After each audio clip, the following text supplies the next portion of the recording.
You know, this is so frustrating. Oh gosh. I'm having an issue with StreamYard. Anyway, I'm going to figure this out before next week.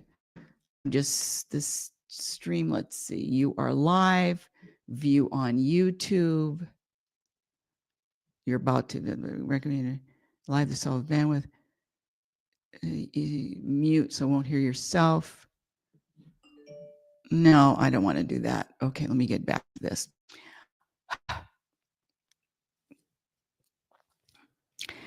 Okay, let me start from the very beginning. You can edit all of that out. Welcome to Reality Spirituality. But before I do that, let me cue up the theme song. Jeez Louise, Lord. Oh gosh. Second week in a row. Theme song cued. It's time to get real.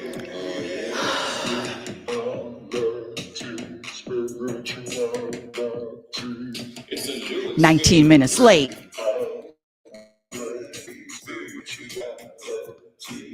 And I'm a happiness specialist.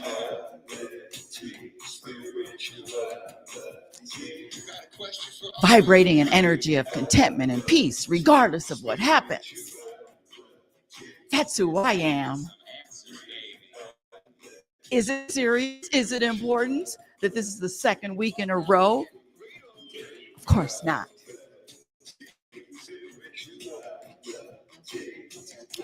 Down now. Second week in a row. Feel good now, real good now.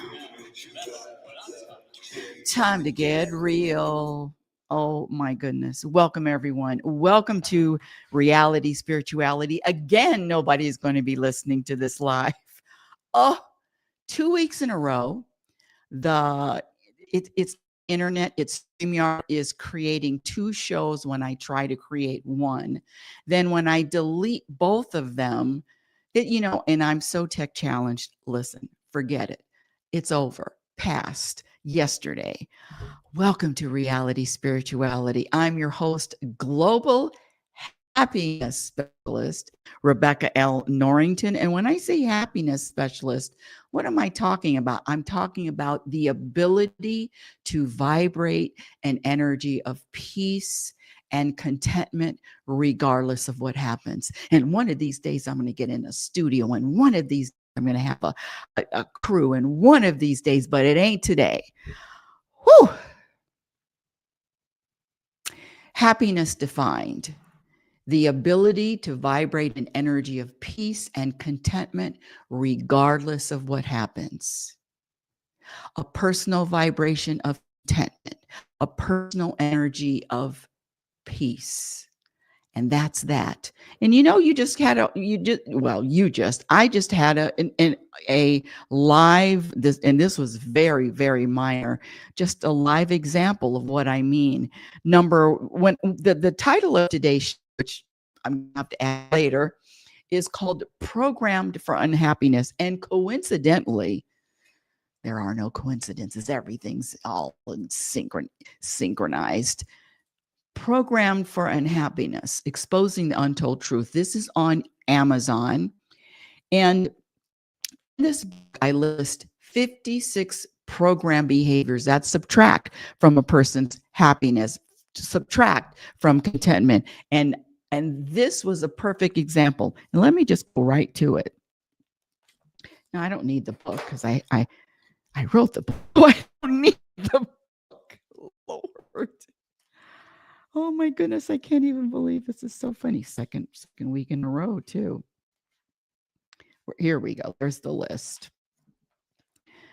So when there are listen, life is a series of roller coaster rides. It's you feel here, up, down. And then when you're challenged, when I'm challenged, what happens? Because you only know someone, who you are is who you are when you're challenged. It's easy to be happy. It's easy to through the tulips when the sun is thing is going your way, my way. Oh, it's going, oh, it's everything so wonderful. No, but who are you when you're challenged? And so let me just go through some of these program behaviors. Number one, is this serious that this is the second week in a row that the internet and the StreamYard, and I have to come up with another link, and I'm deleting links and adding links and they don't show up? Is that serious? No. Is it important? No. Did I have expectations that everything would run smoothly? Maybe for 10 seconds. Program for unhappiness means that the programming is so deep, the beliefs are so deep, so entrenched, that it's very difficult for anyone that doesn't recognize their programming that there is another perspective, that there is another way of thinking. The program is so deep that only one perspective is offered. One perspective can only be comprehended unless there is oh, you mean I can think about this challenge in a different way? I can think about something in a different way that would shift the energy, that would shift this feeling. The word is not stuck. This what I like to say, the analogy I like to give is of the different states of water. And water can be frozen, so it's hard, like an iceberg, or it can be melted and it flows like a river, or it can be put over a stove or a fire and then steam. So which state do you think is going to offer more freedom, more contentment, more ease, more harmony, more balance? Which state do you think is going to offer that? The frozen iceberg, even the flow, or the steam? And so the practice is to transcend and look from that place of the steamy, of steam where, like cloud, steam, light, airy, easy. The flow is good too, but there's another level. There's another level to transcend. And this program, I was at the gym this morning, and we were talking about, a couple of us were talking about the college games yesterday, the NCAA. Is it NCAA? Yeah, it's the college football games. I think it's NCAA. There was a game. It was with Indiana and Michigan State. Now, Indiana has never beat Michigan State in 85. What is it? 85 years, 80 years since 1945. And the game was being played, and there was an opportunity for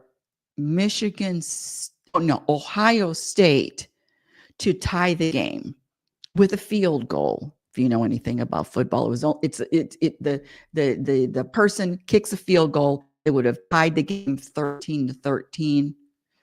Don't quote me on any of that. And the student, she couldn't be, what are they in their late teens, 18, 19, 20, 21, who was the field goal kicker, missed field goal that would have tied the game. I can't even imagine that feeling, especially when you're programmed to feel bad, plus not only as an individual, but now you're part of a team with 50 people, the whole crowd, the whole audience, your fans, and you miss the field goal. I can't even imagine the weight of that disappointment, circumstance. Everybody in the team and in the stands and that were fans had an expectation that that field goal, and it was a short field goal too. I think it was 25, 30 feet, short field goal, relatively short. And the kid didn't make it off to the left. And he put his hands on his helmet and he put his head down, and devastation can't even describe. How long is it going to take for an individual to get that devastation, especially when you're programmed, especially when the program says to hold on to the past, to hold on to mistakes, to hold on to the trauma forever? I felt for that. I felt for that because that kid, he according to the world, lost the game for the whole team. That's the program belief. But in that moment,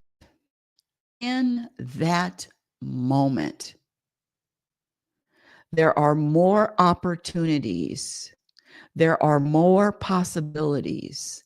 There are more perspectives than just that one. You kick, lost the game. Not only a game, this was a championship game.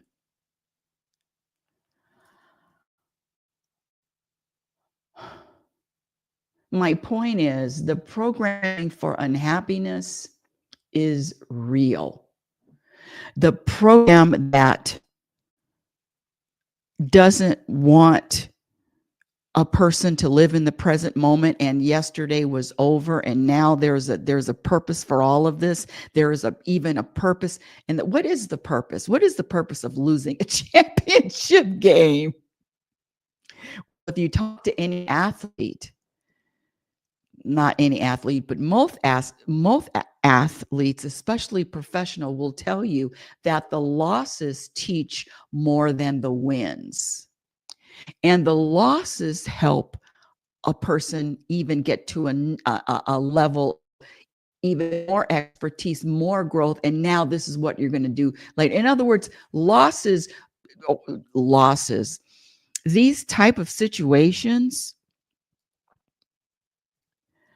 compel the person to look inward, not only look inward to find what good was that, or the massive programming is, this happened, I'm never letting go, this is horrible, and I will always think that's horrible. I will always think that me missing this field goal was the worst thing that happened.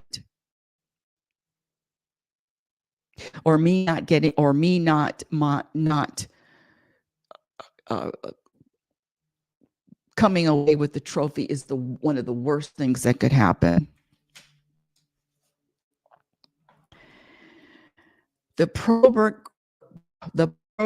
is deep, y'all. The programming is what causes all unhappiness and suffering.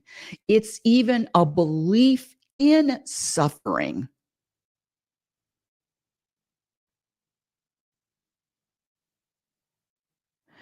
Life is an experience without a judgment. Suffering is a judgment. Scratch that. Suffering is a program judgment. But let me back up a little bit, because I just went right to the point. Let me just back it up. There is a gentleman at the gym who is multi-millionaire. He has even said, I have plenty of money. I have more money than I would ever need and or want. That's an interesting. I've never said that.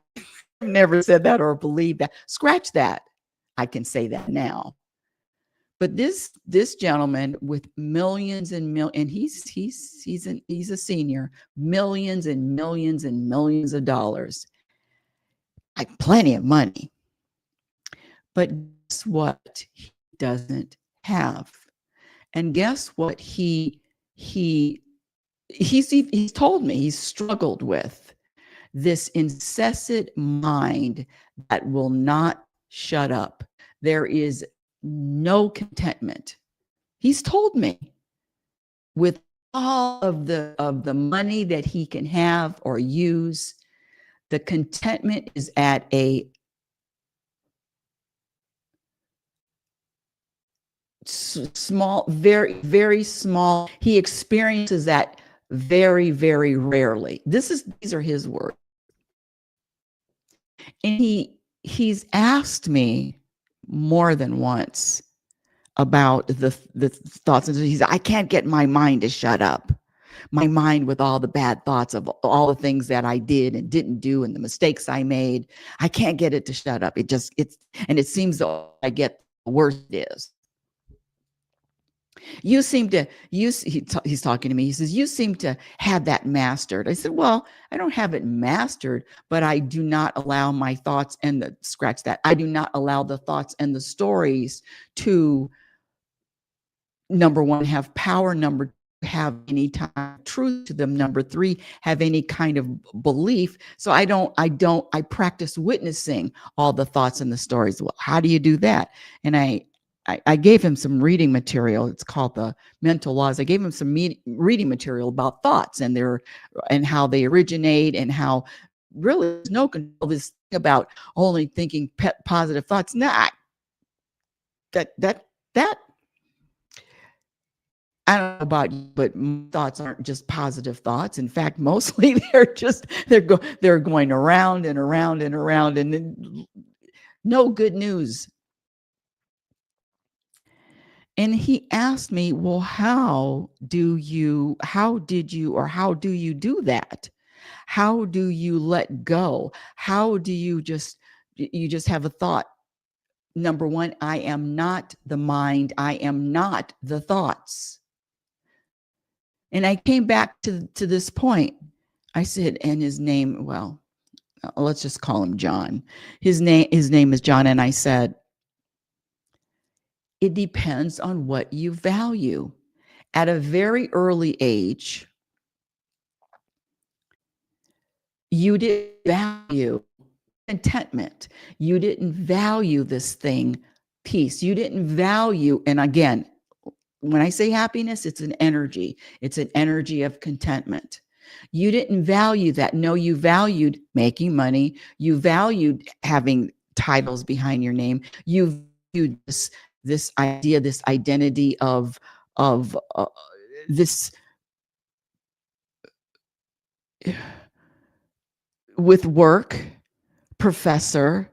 That's what you valued. Not to make a judgment on it, but the point is the valuing contentment.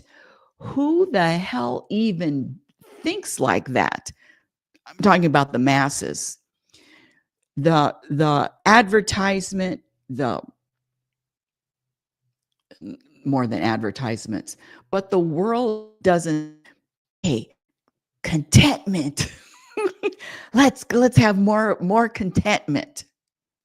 No, it's not valued. So how would a person know to value peace and contentment as a personal vibration? The other thing I want to talk about, which is another program. It is a program that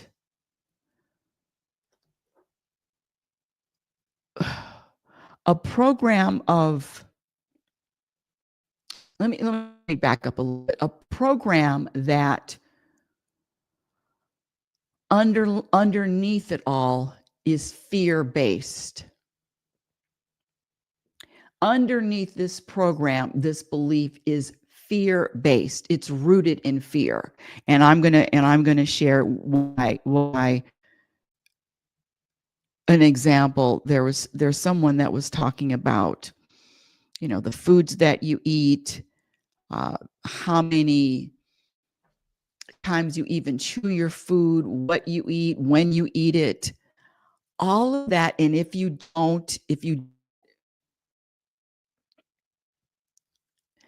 If not, there's going to be repercussions from that.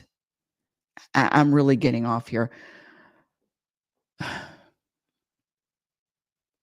If your food isn't digested correctly, you have problems with sleep. You're going to have problems with body function. You're going to have problems with just a whole litany of problems. But all of that is based from fear. Scratch that. A lot of that is based from fear. And this fear, this fear is deep seated, and fear is another program. Being afraid of something or worrying about the future. When I say program for unhappiness, that's you can't get any of a truer statement. And in fact, the funny thing is when I came up with that title, Program for Unhappiness, I was told by more than one person, you have to change that title. It's a horrible title. Programmed for Unhappiness.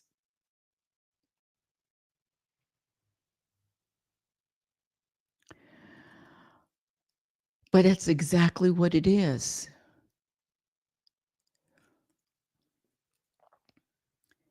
I challenge you to question every single belief, especially the beliefs that you just know are true. And in fact, that just comes back to Byron Katie, who asked the 4 questions from work. Number 1, whatever belief you have, is it true? And then the second question that you ask, can you absolutely be sure that it's true? So if you are not chewing your food 100 times and you're just swallowing it whole, will you have problems sleeping? Will you have future physical issues? Can you be sure that that's true? You know what? And now I'm getting into some hypothetical, which is my lane. Let me step back into my lane.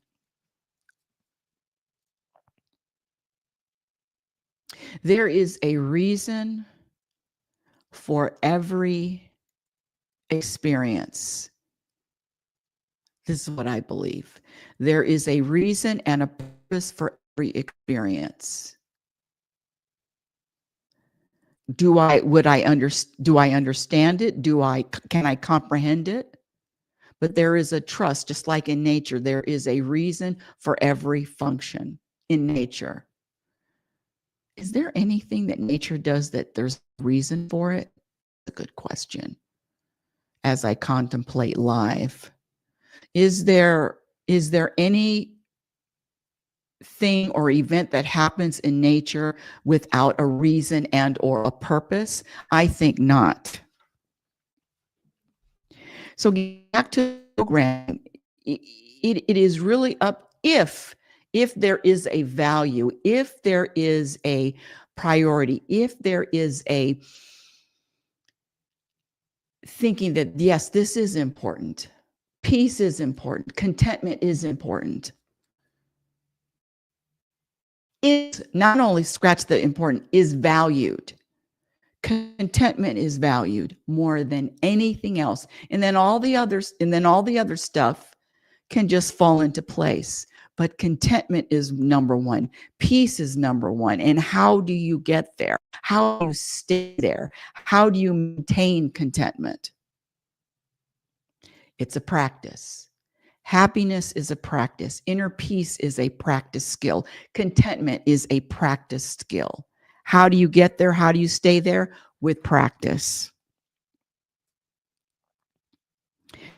One of my close friends was just diagnosed with myeloma, which is a blood cancer.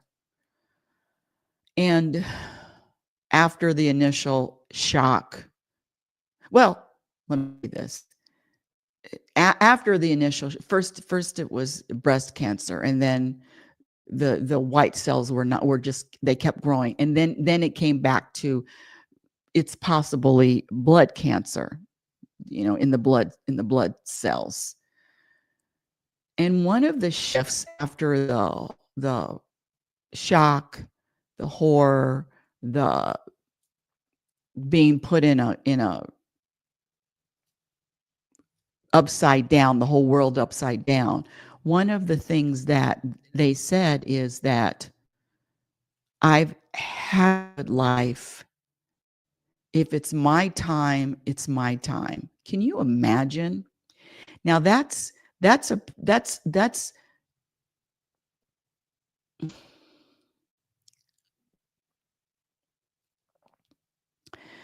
is a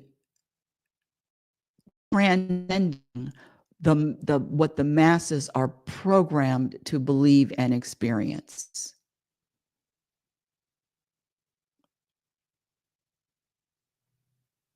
I'm here to tell you that all of that the enemy is not out there. The enemy is the mind or the brain or the ego, whatever that you know what I'm talking about, that entity that just will not shut up, that entity that always has a thought or a story, always goes from this topic to this topic to this topic to this topic, and it never shuts up. That's not the enemy. That's not the problem. It's like having a radio on all the time or the TV on all the time. But can the TV be on all the time, and can it be used as background noise?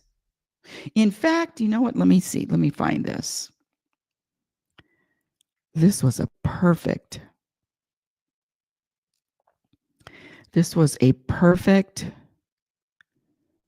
video. Hold on a second. No, that's not it. I'm going to find it.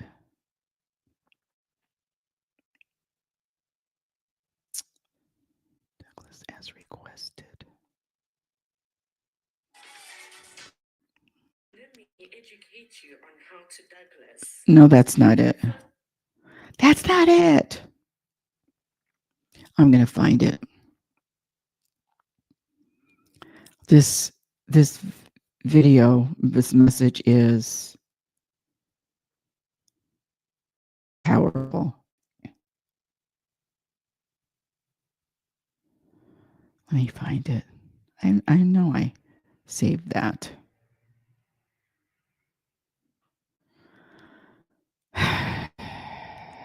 Preparation. I'm looking for it. Okay, here we go. Here we go. Listen to this. This is really powerful. Let me turn up the volume. Let me hit it. A man asked Patanjali, Master, how do I stop my chattering mind? Patanjali looked at him gently and said, you don't stop the mind. You stop being the mind. The man was confused. Patanjali continued, when a river flows, you don't jump in to stop it. You simply sit by the bank and watch. Soon, you discover the river is flowing, but you are not flowing with it. The mind chatters because you keep reacting to it. Thoughts scream for your attention, and you obey. Don't fight the thought. Don't follow the thought. Just witness the thought. When you witness without reaction, the mind begins to lose its power. Like a fire without fuel, it slowly becomes still. Patanjali smiled and said, the mind is not your enemy. Your attachment to the mind is. Silence does not happen when thoughts stop. Silence happens when you stop believing every thought. A man asked Patanjali, Master, how do I stop my chattering mind? Patanjali looked at him gently and said, you don't stop the mind. Stop being the mind. The man was confused. Patanjali continued, when a river flows, you don't jump in to stop it. You simply sit by the bank and watch. Soon, you discover the river is flowing, but you are not flowing with it. The mind chatters because you keep reacting to it. Thoughts scream for your attention, and you obey. Don't fight the thought. Don't follow the thought. Just witness the thought. When you witness without reaction, the mind begins to lose its power. Like a fire without fuel, it slowly becomes still. Patanjali smiled and said, the mind is not your enemy. Your attachment to the mind is. Silence does not happen when thoughts stop. Silence happens when you stop believing every thought. Man asked Patanjali, Master, how do I stop my chattering mind? Patanjali.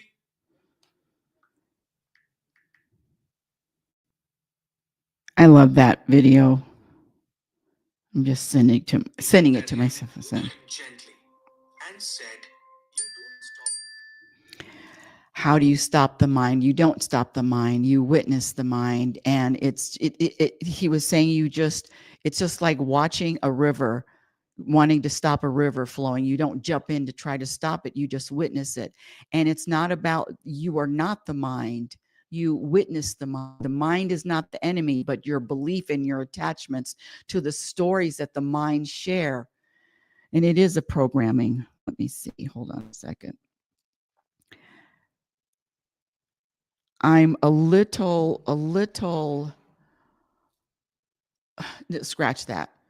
The practice of witnessing the mind and not allowing the mind to take control. And when I say take control, to believe that it is steering, it is really in charge. It is in charge of what's happening. It's in charge of you're making decisions. I know all you free will people. Oh yeah, I've got, I'm making everything's happen. And the thing with the mind is so tricky. There is always a carrot. The mind always offers a carrot. Okay, and dangles a carrot right in front. Yeah, I want that carrot. I want this. I want from whatever. A house, a car, money in the bank, a relationship, a different type of weight, a different kind of body, global success. The mind always has some kind of want and desire. There is some kind of want and desire. Oh, that's just normal. Would you just sit because I get this throwback a lot. Oh, just sit there and just that's it. You just sit around. Just sit around. The only thing that I want, the only thing that I desire is what is happening in the moment. The only want and desire that and I'm using air quotes, that I have is what God or the universe or source desires and wants for me. God's will is going to be done. The mind, the brain,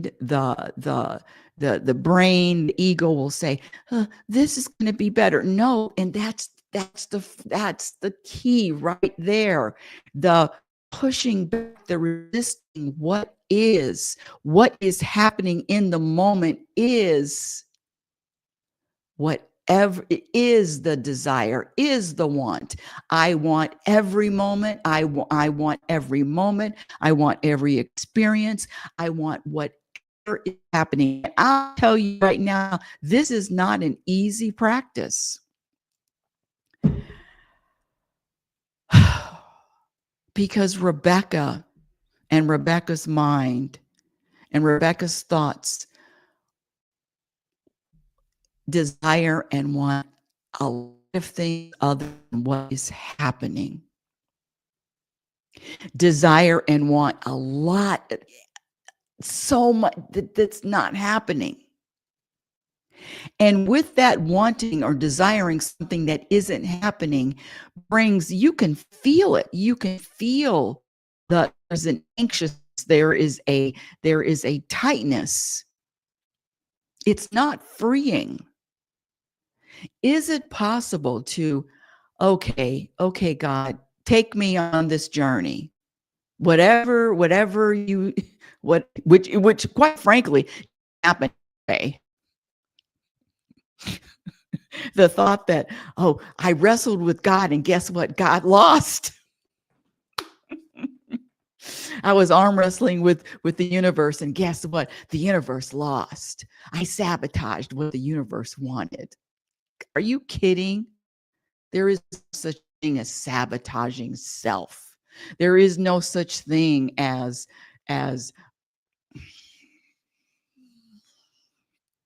any entity that is more powerful than the universe and the universe's plan or the universe's will.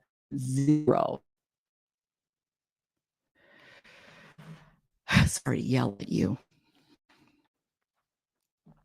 Getting back to programmed for unhappiness, if I'm responding the same way to the same circumstances, to the same way, guess what? I'm just a programmed robot. Oh, that always bothers me. Oh, that always pushes my button.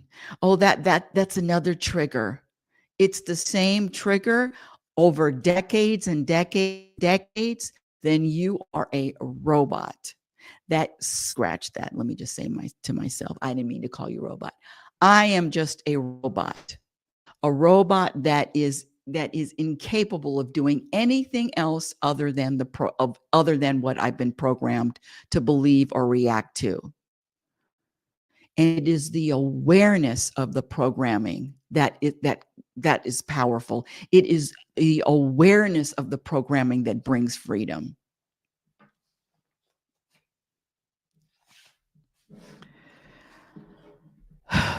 I hope that next week all of this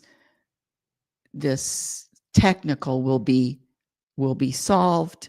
I'm going to talk to customer service, or at least reach out to customer service or tech support or whatever it is, and we'll the right link. When I create a link, it'll be the right link that I can share online. But it wasn't today, and it wasn't last week. Let me see if I want to say anything else besides this programming. Oh, there's another person at the gym I was talking to, and they were telling me about this disease that they have either inherited, or I don't think it's inherited, that they've been diagnosed with. And it's what the masses would say is serious. Not many good the end is it's in other words, it's, yeah, I just don't want to be too specific. But one of the things that this person was telling me is that, I'm starting to do things with this diagnosis. I'm starting to do things that I enjoy more. I'm starting to do things that are more fun, that just take me to a light, fun, laughing. And they were saying it's because of disease. And this diagnosis, it is a terminal. It is terminal. It's not an easy one. And I said, but what if you're just aware, more acutely aware of the joys in life, of the lightness, the richness of life. Maybe what if this is just a time for you to be more aware of that? It has nothing to do, well, scratch that. Maybe the disease, or the disease is, scratch the disease. The diagnosis was a trigger, all in order to God's plan is just so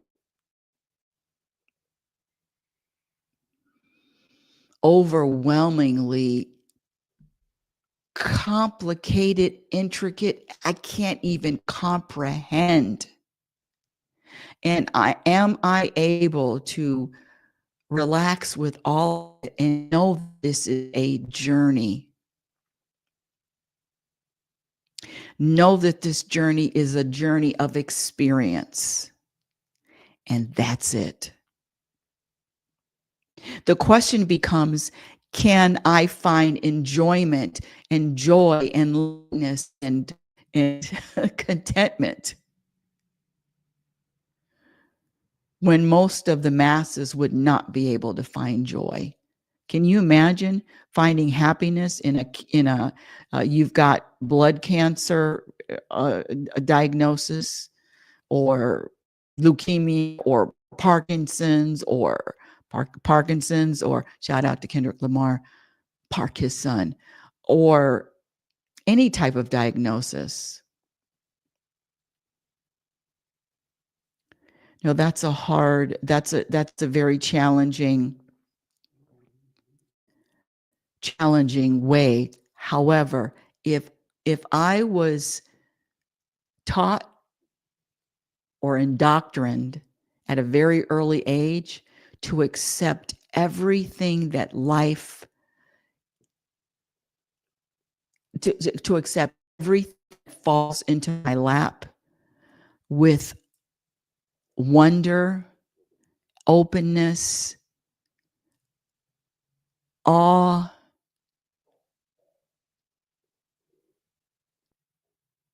and then I always get the pushback. Come on, I understand. I understand. One of the things that is stuck with me, and if it is true that God, the universe, is having this experience, this human experience through me, then it's God's experience. It's the universe's experience. And Rebecca, just have a seat.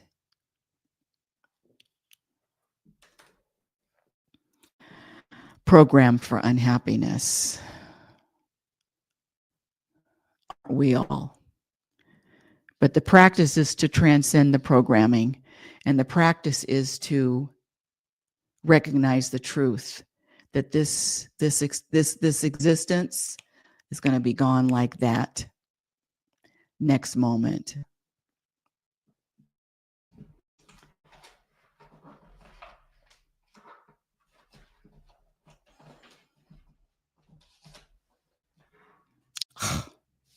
Where's my crew? Where's my crew? Where's my crew, universe? I want crew. No, I don't want anything other than what's happening. Nice try, ego. Well, that's the end of today's show. Thank you for listening. Reality Spirituality is heard every Sunday at 9 a.m. Pacific time. And my website is RebeccaNorrington.com. Follow me on X, LinkedIn. My Instagram handle is Reality Spirituality.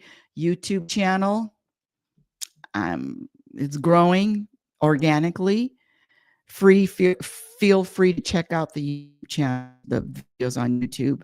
My first book, Reality Spirituality, The Truth About Happiness, was published in 2014, but my latest book, Program for Unhappiness, Exposing the Untold Truth, it's on Amazon. Both books are on Amazon. And in this book, I list 56 behaviors. By the way, I also list 26 behaviors that can add to your happiness. And again, happiness is the ability to maintain and sustain a personal vibration, energy of peace and contentment, regardless of what happens. So until next week, my dear audience, I want you to remember who the hell you are. You are a physical extension of the universe. You are conscious energy, which is always evolving, always changing, always growing. Love is patient and love is kind. Be kind and be patient to yourself, regardless of what happens. Accept every moment without resistance. Be your own best friend. Remember, you cannot have a happy ending to an unhappy journey. It is about the journey. You've been listening to Reality Spirituality Radio with yours truly, global happiness specialist, Rebecca L. Norrington. Remember, happiness is a practice skill. And I promise you, the more you practice, the peace you're going to find, and your experience in every moment reflects on what you practice. Have a conscious week. Have a conscious week. Have a conscious week. It's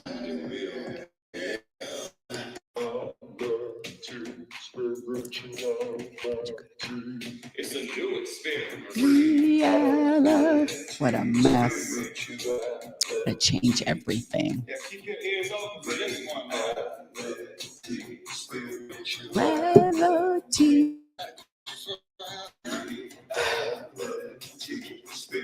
Nobody's listening. We're listening.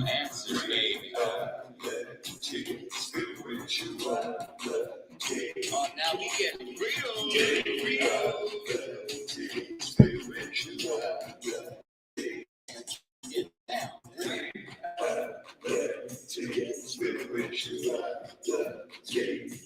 you're gonna feel good now.